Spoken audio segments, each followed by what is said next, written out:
Peace, brothers and sisters, and humanity. I come back today. This subject I wanted to talk about for quite a while now, and I didn't get to it, I guess. So today I'm going to talk about it. All right. Let's start the video with. This is Mohamed hijab talking to a guy who follows the Quran, and in this video he called him a kafir. Right. Mohamed hijab called the guy a kafir, right? That's why I call him God, because he knows what's in people's hearts. But it doesn't matter. Talk about the subject. My name is Rab. It's nice to meet you. So I've been a Sunni all my life. Yes. Then last 4 years, I've been reading Quran for myself. Yes. I come to my understanding. Can you raise your voice, Our salvation is only Quran only. Okay, so you don't believe in the That's the hadith? last revelation? Yeah. No. Because Allah is against that. Okay. You know that. Okay, You know that's the discussion you we're read that having. book, man. You know what I'm saying? You should Alright. know. So let me ask you a question. Yes. I'm very fascinated by your belief. I'm interested and I want to just probe the brother in some questions. Which qira'ah of the Quran do you read? There's only one qira'ah. Yeah? Arabic qira'ah. There is No. What I'm I know saying. what you're saying. No, hold on. Yes. Because what you're saying is not a factual statement, right? So How is it not factual? let me explain. Because we know that there are centers of Islamic power, and generally speaking, there are places where people read. For example, Hassan Asim, right? Some Hassan Asim, okay, no problem. Which is usually like the majority of the qira'ah, and some other places like Warsh and Nafa. Well, hold on. So, for example, when you read Surah Al-Fatiha, how do you read Malik Yawmiddin? Do you read it like that? Malik Yawmiddin? Let's not get into that. No, I'm asking a question. Very important. No, this is very Let's important. stick to one subject. No, this is the subject. I'm just asking a question. Do you say Malik Yawmiddin or Malik Yawmiddin? Whatever the Quran says, Okay, the Quran says Malik Yawmiddin and Malik Yawmiddin. Which one do you accept? Okay. Now, I'm going to talk about this, the qira'at. Okay. They call it qira'at, and they only know that because of the hadith. Hadith told them the Quran came in 7 dialects. I just want to prove to you this. Well, I don't know. Prove to you this lot know what's in the Quran. Honestly, man. They don't know what's in the Quran because, first of all, these 7 dialects goes against the Quran, right? In one verse, just one verse, right? In Surah Ibrahim, وَمَا أَرْسَلْنَا مِن رَسُولٍ إِلَّا بِلِسَانِ قَوْمِهِ. Okay?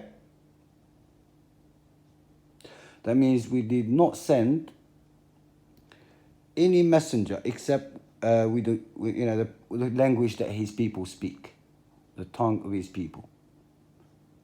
So when the Prophet was living, it couldn't be 7 dialects in one.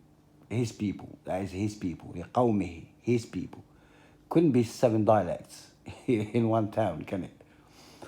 It wouldn't be, would it?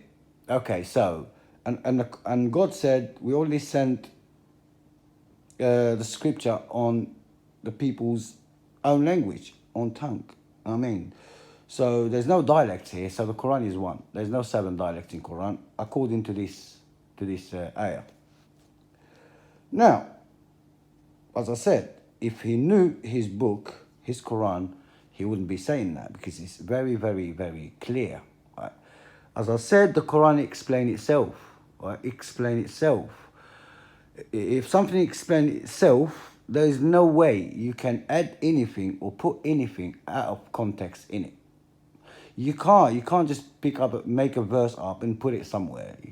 You can't put it anywhere in the Quran without it sticking out like a sore thumb. I can prove it right now to Mr. If he knew his Quran, if he's calling us a kuffar, right? To Mr. Hijab. Okay, if you read the Quran, because he's saying, right, there's 2 versions. There's dialects in the Quran. He's saying the verse, first verse, Alhamdulillahi Rabbil Alameen, Ar-Rahman Ar-Rahim, Maliki Yawmiddin. This is the Quran. This is the Quran, right? It's not Malik, it's Maliki Yawmiddin. What it means, Praise be to God, Lord of the universe, most gracious, most merciful, the owner of Judgment Day. He's the owner of the Judgment Day. He's not the king of Judgment Day, Mr. Mohammed. Okay, first of all, God used the word king twice, I think, in a whole book. Right? Once about a king, a human king, called him a Malik, and the second one called himself the king of human beings, the king of the people. In Surah An-Nas, he said, قُلْ أَعُوذُ بِرَبِّ النَّاسِ مَلِكِ النَّاسِ إِلَهِ النَّاسِ مَلِكِ النَّاسِ. مَلِكِ النَّاسِ means the king of people.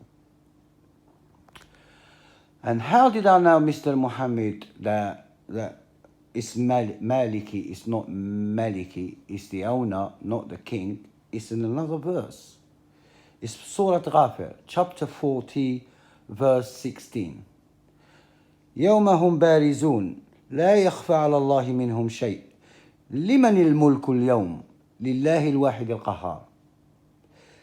That is the day when everyone will be completely exposed. None of them will hide anything from God, to whom this day belongs.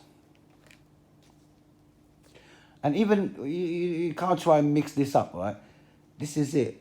God, Yawmiddin, is Judgment Day, right? And God in this verse said, He owns this day. He's the master of this day. He's not the king of this day.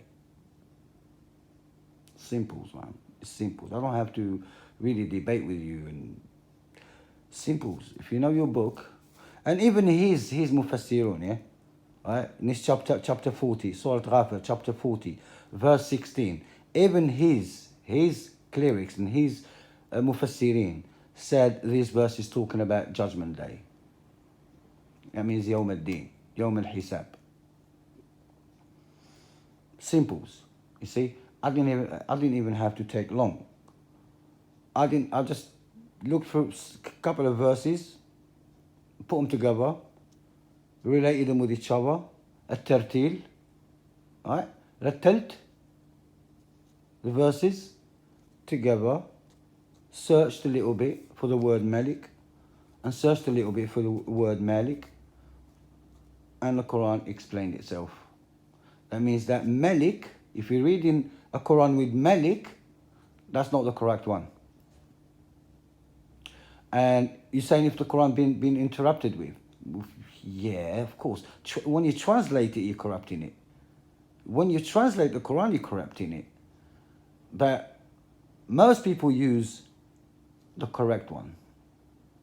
If someone wrote a translation on his own dialect, that's nothing to do with the Quran.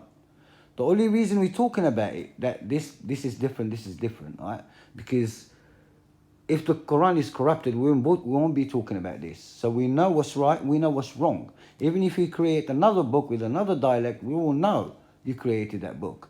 That means we have the correct one, right? If anyone is not reading the correct one, it's his problem, it's his fault. It's not the Quran's fault because it hasn't been corrupted. We still have it. And it explains itself. So you can't put a word anywhere without us finding out. See, that's how it's preserved. And that's how we all know we can't change this. We can't create the Quran. No one can create verses like this. No one, okay? No one. No one even tried to do it. Because it didn't go far, obviously. If it did, it didn't go far.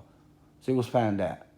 So your clerics messed with the books. Your clerics, your people, your Sunni people, yeah? They started messing with the Quran. They're trying to change it, trying to put dialects on it and created the hadith for it. But the one says Maliki is the correct one. Peace out.